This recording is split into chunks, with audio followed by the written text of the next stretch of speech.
ઓમ નમો ભગવતી વાસુદેવાય નમઃ હરિકૃષ્ણાય નમઃ સર્વે મિત્રો ભક્તોને હૃદયપૂર્વક સૌને ઓમ નમો નારાયણ હરિકૃષ્ણાય નમઃ. મિત્રો, આજના સત્સંગમાં આજનો વિષય અદ્ભુત છે. મિત્રો, માતા કુંતાનો જીવન પવિત્ર અને એમના જીવનના સંઘર્ષો કે કોણ પોતાનું અને કોણ પારકું. આ માતા કુંતાને ખબર પડી હતી કે જીવનના સંઘર્ષોમાં કોણ પોતાનું છે અને કોણ પારકું છે, સમય બતાવે છે. તો એ સમયની આપણે વાત કરવી, સત્સંગ કરવી મિત્રો, કે માતા કુંતાના જીવનમાં કેટલા દુઃખો આવ્યા.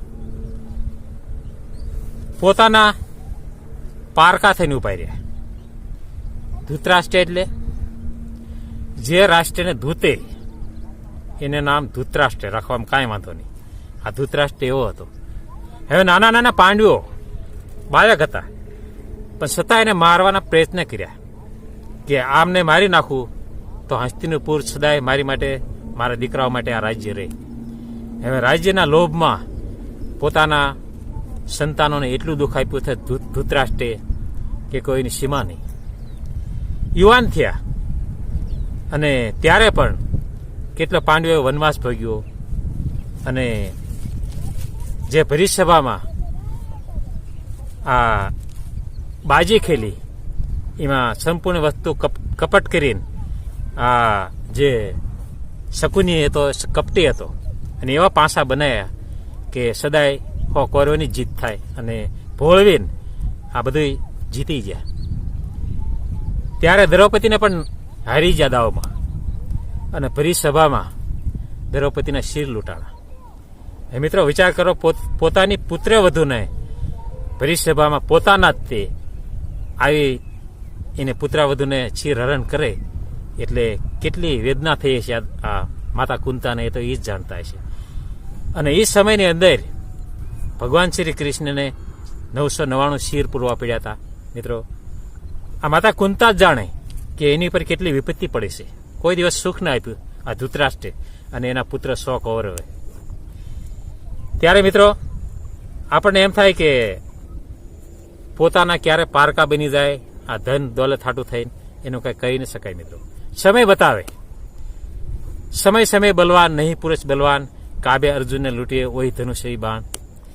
મિત્રો, આવા પ્રસંગો આવે છે અને આપણે આગલો પ્રસંગ જાણવાનો છે. મિત્રો, તો આપણે અત્યારે આ માતા કુંતાનો પ્રસંગ આપણે પૂરો કરવો છે. ત્યારે મિત્રો એક દિવસ આ યુદ્ધ પૂર્ણ થયું ત્યાર પછી ભગવાન શ્રી કૃષ્ણ દ્વારકા જતા હોય છે અને દ્વારકાનો રસ્તો લીધો. ગમ્યું તો નહીં પાંડવોને, એટલો પ્રેમ હતો ભગવાન ઉપર કે ભગવાન ઉપર જો આ પાંડવોને જેવો પ્રેમ રહ્યો ને એવો પ્રેમ હોવો પડે. તાર પરમાત્મા આ એના ભક્તો ઉપર ઓરપોર થઈ જાય છે અને ઓરપોર થઈ જાય પાંડવો ઉપર અને સદાય પાંડવો તરફ થઈને ઉભા રહ્યા. મિત્રો, અદ્ભુત છે વિષય. અને ભગવાન શ્રી કૃષ્ણ કહે છે કે ભાઈઓ, હું જાઉં દ્વારકા, મારે એક રાજ્ય છે, ઘણા સમયે રોકાણો. ત્યારે જવા દેવાની તો ઈચ્છા નહીં પાંડવોની, પણ જવા દેવા પડ્યા કારણ કે ઘણા સમય રોકાણા. યુદ્ધ પૂર્ણ થયું ત્યાર પછી ચાલતા થાય, રથમાં બેન ચાલતા થયા ભગવાન શ્રી કૃષ્ણ.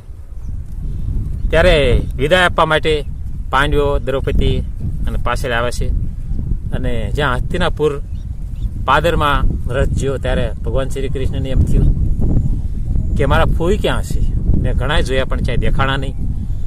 ત્યારે ભગવાન શ્રી કૃષ્ણ વિચાર કરે છે કે કદાક્ષન કે હું જાઉં છું એટલે ગમતું નહીં હોય, માતા કુંતાને ગમતું નહીં હોય એટલે એક રાજ્યના ખોણામાં બેસીને રડતા હશે અને મારે એમને દુઃખી નથી કરવા. ત્યારે ભગવાન શ્રી કૃષ્ણનો રથ ચાલ્યો આવે છે. ત્યારે રસ્તામાં સામે નજરે પીડ્યા માતા કુંતા.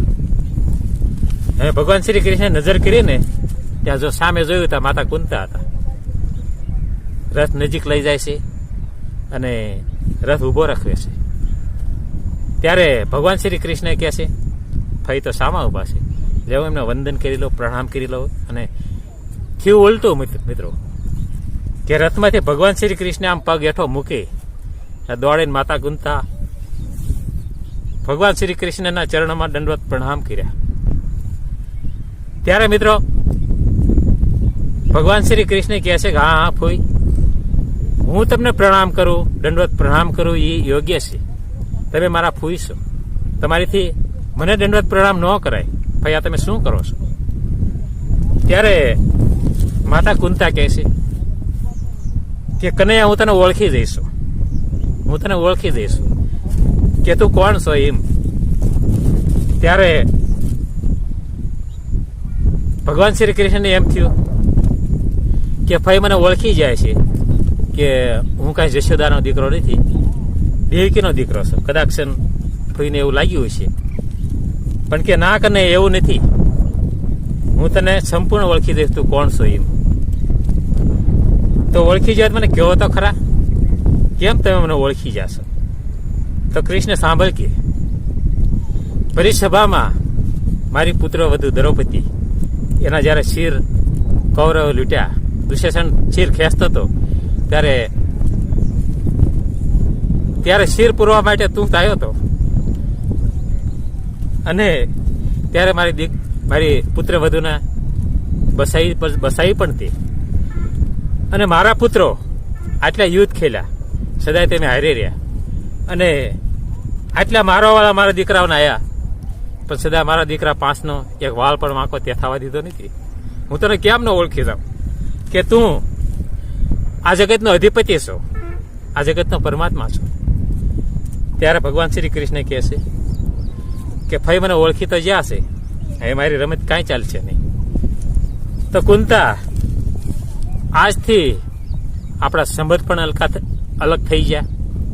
અત્યાર સુધી હું તમારો ભત્રીજો હતો અને તમે મારા ફૂઈ હતા, અને અત્યારે હું તમારો ભગવાન છું, તમે મારા ભક્ત છો. તો માંગ કઈ શું આપું, શું તારે જોઈએ છે કે? ત્યારે માતા કુંતા કહે છે, એવું માંગીશ તું આપી શકીશ? ત્યારે ભગવાન શ્રી કૃષ્ણ કહે છે, હમણાં તો તમે કીધું કે હું આ જગતનો અધિપતિ છું, પરમાત્મા છું, તો મારી પાસે શું ઘટે છે? આખું વિશ્વ મારું છે, આ વિશ્વનો અધિપતિ છું. એવી કઈ ચીજ છે કે હું તમને નહીં આપી શકું? આ સંપૂર્ણ જે કાંઈ દેખાય એ બધું મારું છે. આમાંથી તમે જે કેવો આપો, આ જગતનું રાજ કહો તો તમારી માટે હું રાજ આપી દઉં. ત્યારે માતા કુંતા પણ એટલા રડી પડ્યા કે કનૈયા, મારે કાંઈ જોતું નથી, અને હું એવી ચીજ માંગુ છું કે મારા જીવનમાં હું જીવું ત્યાં લગી મારી પર દુઃખના ડુંગરા તૂટી પડે. મિત્રો જુઓ, આને ભક્ત કહેવાય. હજી લગન ભગવાન આગળ કોઈ ભક્તે કોઈ સુખ સંપત્તિ સાહેબે નથી માંગી, આવું જ માંગ્યું છે મિત્રો. આને ભક્ત કહેવાય મિત્રો. ત્યારે આ વસ્તુ માંગી કે મારી પર દુઃખના ડુંગરા તૂટી પડશે. ત્યારે આ જગતનો અધિપતિ ભગવાન શ્રી કૃષ્ણની આંખમાંથી દળ આંસુના ધાર થઈ, રડવા લાગ્યા. આ જગતનો અધિપતિ રડવા લાગ્યો એના ભક્તને સાંભળીને કે તમે દુઃખ શું ઓછા ભોગ્યું હશે કે? આખી જિંદગી તમે દુઃખ ભોગ્યું છે, જ્યારે માંગવાનો સમય આવ્યો ત્યારે તમે આવું માંગો છો કે દુઃખ માંગી, એમ કે દુઃખો માંગ્યા કે મારી પાસે? ત્યારે ભગવાન શ્રી કૃષ્ણથી રહેવાનું નહીં, બહુ રડી પડ્યા. અને 5 પાંડવો પણ બહુ રડી પડ્યા કે સદાય અમારી સાથે રહ્યો, અમારે બીજું કાંઈ જોતું નથી. ત્યારે ભગવાન શ્રી કૃષ્ણ કહે છે કે તમારી સાથે તો હું સૌ, તમારીથી જરા પણ અલગ નથી. અને ભક્તથી ભગવાન જરા પણ દૂર નથી. હે કુંતા, હું તમારીથી દૂર નથી. જ્યારે સ્મરણ કરો ત્યારે હું હાજર થઈ જઈશ. અને મિત્રો, આ માતા કુંતાના જીવનમાં સદાય દુઃખ મળ્યું, અને એટલા દુઃખો સહન કર્યા, પણ છતાં પરમાત્મા આગળ એને સદાય દુઃખ માંગ્યા. મિત્રો, આને ભક્ત કહેવાય અને આને પરમાત્મા કહેવાય. આને આને ઈશ્વરીય અવતાર કહેવાય. આ ભગવાન શ્રી કૃષ્ણ એટલે વિશ્વમાં કોઈ એવો અવતાર નથી કે કૃષ્ણ જેવું કોઈ કરી શકે અને વિશ્વમાં કોઈ કરી નહીં શકે. મિત્રો, એ ભગવાન શ્રી કૃષ્ણ એટલે કૃષ્ણ છે. પ્રેમ કરવો હોય તો ભગવાન શ્રી કૃષ્ણને કરો. એની સામે એ પ્રેમ કરે એવો કોઈ કરી નહીં શકે. વિશ્વમાં કોઈ એવો ભગવાન નથી કે કૃષ્ણ જેવો કોઈ પ્રેમ કરી શકે. ગોપીઓને ગાંડી કરી નાખી. મિત્રો, તમે વિચાર કરો કે વિષય. મિત્રો, ભગવાન શ્રી કૃષ્ણનો વિષય એટલે અદ્ભુત છે. મિત્રો, જરૂર સાંભળજો વિડીયો, સબસ્ક્રાઇબ કરજો, લાઈક કરજો, ફોલો કરજો મિત્રો, અને કોમેન્ટમાં જરૂર લખજો ભગવાન શ્રી કૃષ્ણનું નામ, નારાયણનું નામ જરૂર લખજો. મિત્રો, આટલું વિનંતી કરું છું કે ભગવાન શ્રી કૃષ્ણનું નામ કોમેન્ટમાં લખજો. મિત્રો, તો મિત્રો જરૂર સાંભળજો વિડીયો, સબસ્ક્રાઇબ કરજો, લાઈક કરજો.